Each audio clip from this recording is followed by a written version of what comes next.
Hey everyone, I'm Shelly Garg, your real estate broker and Vastu expert here in Houston, Texas. If you're looking for a home in the Houston, Texas market, whether you're looking to buy tomorrow or a year from now, or just thinking about moving to Texas, we help clients just like you buy and sell here in the Houston, Texas area. Please reach out to us for any of your real estate needs, and we promise to take really great care of you. Like I said, I'm a Vastu expert, so if you're looking to buy a new construction home, can make sure to create or modify that floor plan for you to ensure positive energies for you in your home. And if you're looking to buy a resale home that is not a new construction, then I can make sure to analyze that home's floor plan to ensure that it is Vastu compliant for what your needs and goals are in life. So let's get more into detail about this additional fee that's called a maintenance fee that's charged by the Homeowners Association, also known as the HOA. In this video, I will go all into what a Homeowners Association is, what the fee is, what benefits you get from these Homeowners Associations, and what are the pros, what are the cons, advantages, disadvantages, good, bad, and the ugly, everything. So, an HOA is an organization that makes and enforces rules and guidelines for a subdivision, planned community, or condo building. So, an HOA is like a group that looks after the neighborhood, like where houses or condos are. So they make rules for how people can use their properties and live in that area. When you buy a house or condo in a place that has an HOA, you automatically become a member and you need to pay fees called HOA fees, also known as maintenance fees. Sometimes these associations can be a bit bossy about what you can and can't do with your properties. Other times, they give you more freedom. It depends on the HOA. So now let's talk about how these HOAs work. They usually start in communities with houses or buildings like townhomes or condos. They're made up of people who live in that community. If you want to live there, you have to be a part of the HOA. You have to pay those fees. The HOA has a team called the Board of Directors. These folks are elected to make sure everyone follows the rules. They have a document that's called CC&Rs, which is called the Declaration of Covenants, Conditions, and Restrictions, also known as CC&Rs. It's basically a rule book for how you should take care of your property. These rules can cover big stuff such as structural changes, what your house can look like, what type of landscaping you can do, and even what type of fences you can have, and also smaller things like what color you can paint even the interior of your house. So if you break these rules, you may get fined, or you have to fix things. You may have to bring them back to normal. In serious cases, there could even be legal action. So to keep things running, the HOA collects money from everyone. These are the HOA fees. The amount you pay depends on different things, like the type of homes you have in the neighborhood, and even the type of home that you have.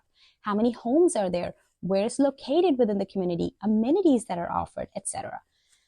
It could be anywhere from $100 to several $1,000s in luxury neighborhoods. These fees aren't just for fun. Some of the money goes into a savings account for big repairs or emergencies like fixing sidewalks or parking areas, pool maintenances. If they don't have enough money saved up or something unexpected happens, they might ask homeowners for extra money called special assessments. So the HOA's board also handles the money stuff and decides on the fees. They can even give fines to people who break the rules or damage shared areas. And if someone really doesn't pay their HOA fees, the HOA can put a claim on their property, also known as a lien. So that's the scoop on homeowners associations and how they work. Let's discuss the good and not so good sides of the HOAs. All right, let's start with the advantages. So HOAs have rules and guidelines that aim to keep the neighborhood looking nice and the property values high. These rules mostly focus on how clean and well maintained and repaired the properties should be. They're like a style guide, for all the homes in the community. When you pay your HOA fees, you usually get extra perks. These could include things like well-kept landscaping, parking areas, pools, tennis courts, places for parties, or even, trash removal in some cases, and also certain utilities in some cases. In a bigger picture, HOAs can represent self-governance and democracy. It's the idea that the people who live in the community should have a say in how things are run instead of just a landlord who doesn't live there. Now let's talk some disadvantages. One downside is that HOA fees can be quite high, which might discourage some potential buyers. Also, the rules can seem a bit strict or unreasonable to some homeowners who want more freedom to personalize their properties. So the folks who make decisions in an HOA are often volunteers. They can be. They're sometimes not experts in real estate or money management. And this can lead to problems in handling finances or dealing with disagreements among members. So let's go over the pros again. The HOA sets and enforces rules for the neighborhood, keeping things orderly. They work to protect the property values and offer amenities and services. They promote self-governance, letting residents have a say. And now wrapping up the cons is HOAs charge fees and their rules can be quite strict. They might not always operate efficiently or effectively. Sometimes they're run by volunteers who may not have that expertise that's needed. So let me give you some examples. I'll tell you a real life example involving an HOA. So there was a situation in another state where a homeowner wanted to install solar panels on his house. However, the HOA didn't like the idea because they thought it might make the neighborhood look less appealing. So this led to a conflict, and a group of homeowners and solar advocates pushed for a change in the law so that HOAs could regulate but not completely forbid solar panel installations. Another real life example I'll give you, the brick color. A homeowner decided to paint their house a certain color. After the painting was done, the homeowners association found out and did not approve that color. The homeowner had to repaint the house a different color that was approved. Double expense, right? So anyways, to kind of give you an overview, HOAs, like I said, are like the managers of a real estate community, making decisions about things like building maintenance, renovation projects. To make this happen, they charge members a monthly fee. They can also enforce community rules and impose fines on residents who don't follow them.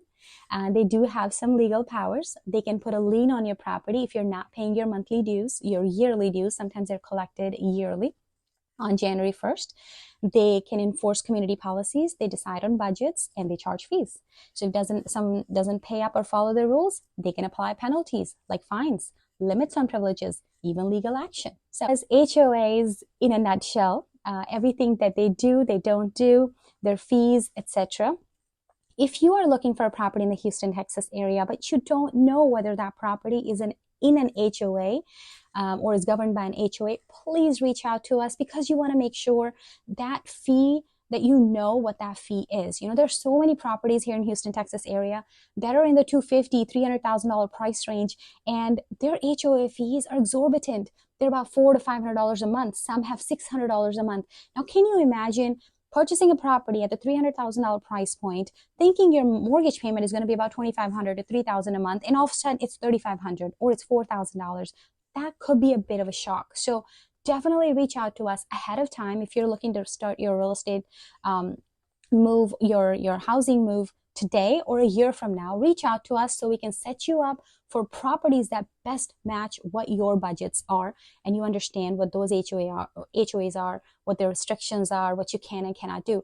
There's a community in Houston that would not allow trucks, just the regular 4x4s on their driveway. There are lots of communities that will not allow an RV to be on the driveway. So we want to make sure that your needs are met. So reach out to us, and we post weekly videos.